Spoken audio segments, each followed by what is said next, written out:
The Trump administration is so desperate to get a second coronavirus relief package passed before the Senate takes its insane scheduled vacation, which the House has already scrapped on Friday, that Trump, Mnuchin, and Meadows are basically going over Mitch McConnell's head in negotiations with Democrats. I believe. That's me reading between the lines. Trump keeps threatening to do executive orders on pieces of legislation that are supposed to be being negotiated in the bill. Some good, like eviction moratoriums, extending, some more atrocious, like the payroll tax cut, which is just a tax cut for the rich that would destroy Social Security and Medicare. But as I've covered before, the payroll tax cut is so egregious that most Senate Republicans do not back it. So McConnell's like, stop pushing for this, Trump. You're completely making a mess of the negotiations.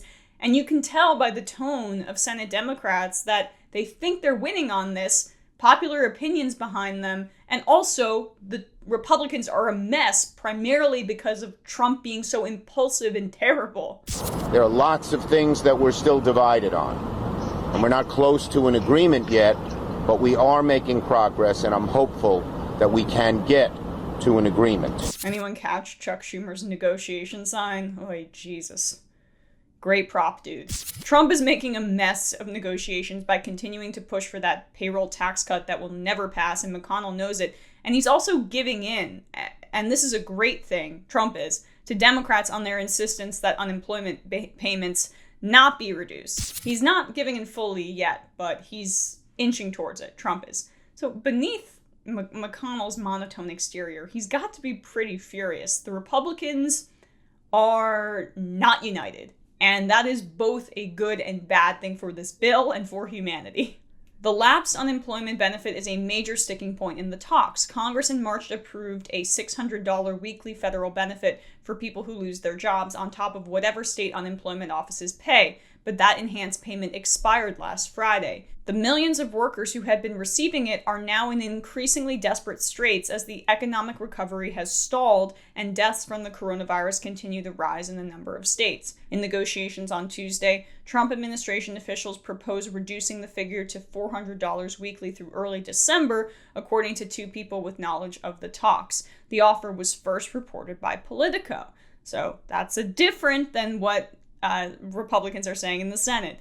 The Trump administration has backed off efforts from last week to force Democrats to accept a stopgap extension of unemployment benefits and a lapsed eviction moratorium. Democrats have continued to insist on a comprehensive bill, which is now where the negotiations are focused. Senate Majority Leader Mitch McConnell last week unveiled a $1 trillion counteroffer, but it came after days of delays and has not attracted the support of many Senate Republicans, and Trump himself never endorsed it. In recent days, Trump has threatened to take unilateral action if no deal can be reached with Congress. He repeated that threat Wednesday, contending he has the absolute right to unilaterally cut payroll taxes. No, you don't. The power of the purse is with Congress, a longtime goal of his that is opposed by both parties on Capitol Hill. At the same time, though, he said, we're negotiating right now.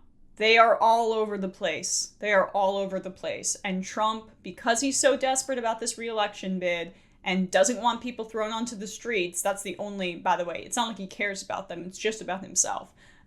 He's throwing wrenches left and right into the negotiations, and Democrats have public opinion behind them. Extending unemployment's $600 per week, not cutting it, is favored by around 60% of Americans.